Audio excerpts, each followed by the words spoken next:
مشاهدي ومتابعي قناة نيو تي في، اهلا وسهلا بكم في هذه الاثناء.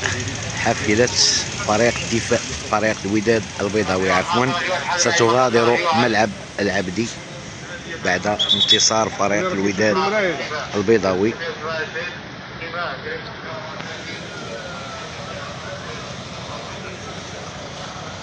تعزيزات أمنية مشددة.